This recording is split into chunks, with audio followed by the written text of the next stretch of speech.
है वक्फ बोर्ड को लेकर सरकार कर रही है, फायदे कानून है, लेकिन आप लोग रमजान के दिन में मुसलमानों को भड़का रहे, बरगला रहे, हु हंगामा कर रहे हैं। नहीं, देखिए, सरकार जो है अपने चंद उद्योगपति मित्रों को फायदा पहुंचाने के लिए वक्फ बोर्ड का बिल लेकर के आई थी, उसमें संशोधन करके ये चाहती ये है कि अपने जो चंद उद्योगपति मित्र हैं उनको फायदा कैसे पहुंचा सके। आपको याद होगा जब इस देश के अंदर कृषि कानून बिल आया था तब भी ये बड़े फायदे बताए जा रहे हुआ, प्रोटेस्ट हुआ, साल भर तक चलता रहा और 650 से ज्यादा किसानों की शहादत हुई। उसके बाद इस सरकार ने बिल होगा आपने कि हमने बहुत बड़ा मास्टर स्ट्रोक मार दिया है, आतंकवाद की कमर टूट जाएगी, काला धन धन धन धन धन दे धनाधन, कितना धन आने के बावजूद भी पता चलता है क्या खूब बड़े पैमाने पे जो है नोट जो है वो चलते हैं। अरे जो सरकार नहीं चला पाई, जिसमें चिप लगी हुई थी, वो देश चला रहे हैं।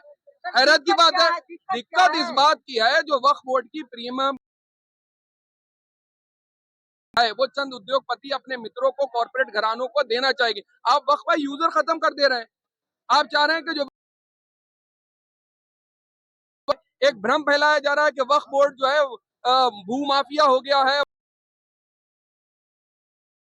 उसके जो चेयरमैन नियुक्त होते हैं उसको भी सरकार नियुक्त करती है। आप जेपीसी के अंदर सांसदों की बात सुनना नहीं चाह रहे। आप बताइए मुझको, मैं साफ कह रहा हूँ तो अभी तक टेबल नहीं हुआ, पहले विरोध करना शुरू कर दिया। आपने देखा कितनी लड़ाई झगड़ा हुआ, ऐसी जेपीसी आपने देखी है, मनमानी देखी है कि आप ये लोकतंत्र में रह रहे हैं या राजतंत्र के अंदर रहना है? अगर लोकतंत्र के अंदर रहना है तो लोकतंत्र के हिसाब से रहना पड़ेगा और आपको जो है फिर लोगों की आवाज सुनना पड़ेगी। हम प्रोटेस्ट इसलिए कर रहे हैं क्योंकि संवैधानिक कितनी प्रॉपर्टीज हैं, आप उसको क्या करेंगे? आप बताइए। 70 है, दरगाहें हैं, उसके बाद जो है आपकी मॉस्क बनी हुई है, उसके लिए आप क्या करें? जो है 3 गुना जो है संपत्ति जो है, तीसरी सबसे बड़ी संपत्ति जो है वो वक्फ बोर्ड की है। डिफेंस के बाद आप बताइए, इसी सरकार ने अयोध्या के अंदर डिफेंस की जमीन का नेचर और कैरेक्टर चेंज करा, 5वें दाम पर बेचा डिफेंस की जमीन का। और किसको बेचा जा करके? अपने चंद उद्योगपति मित्रों को बेचा जाता है। करप्शन के महकमों में नहीं होता है कि हमने नहीं देखा कि आपने चंदा लिया था किस तरीके लगाई, थप्पड़ बजाए आपकी गालों में, तब आप लेकर के आए थे। कहा जा रहा है एक परिवार के पास से इसका ये झूठ है। वक्फ बोर्ड के जो चेयरमैन फीस होती है, उसकी जो पोस्ट होती है वो आप दर्जा प्राप्त राज्य मंत्री की होती है। वक्फ बोर्ड को लेकर के ये झूठ बोला जाता है कि आप जो है कोर्ट नहीं जा सकते। अरे एक बड़े इनके संपत्ति पे बना हुआ है, उसका केस चल रहा है हाई कोर्ट के अंदर, इस बात की तकलीफ है उनको। आप पेंटिले की बात कर रहे हैं? आप देखिए, बिल्कुल आप समझदार मुझे मालूम हो रहा है। पत्रकार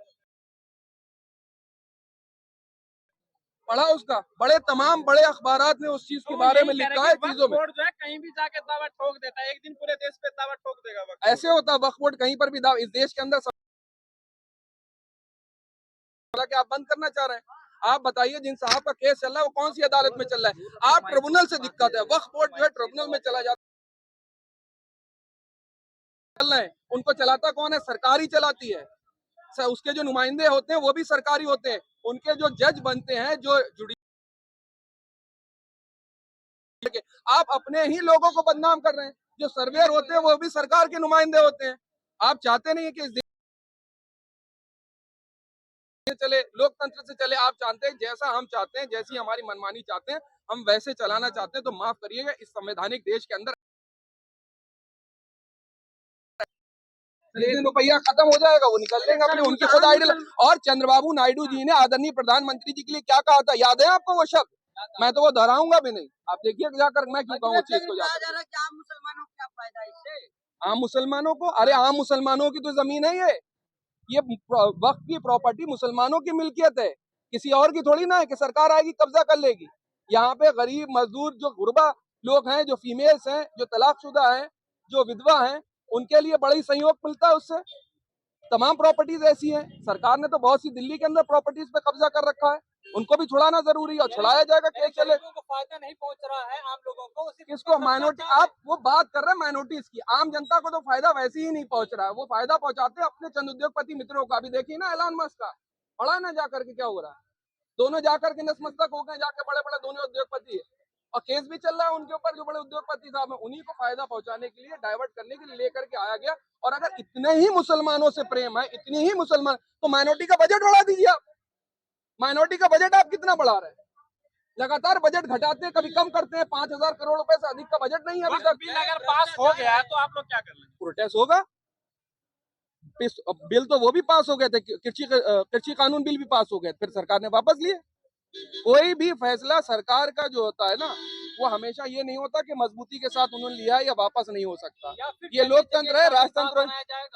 नहीं, प्रोटेस्ट करना जरूरी है। शाहीन बाग से किस बात का डर है? शाहीन बाग के हिंदुस्तान में नहीं है। शाहीन बाग, शाहीन बाग, शाहीन बाग, इतना डर किस बात का है शाहीन बाग से? लोकतांत्रिक तरीके से शाहीन बाग बनाएंगे तो जलियांवाला बाग बना देंगे। कौन कह रहा है ये?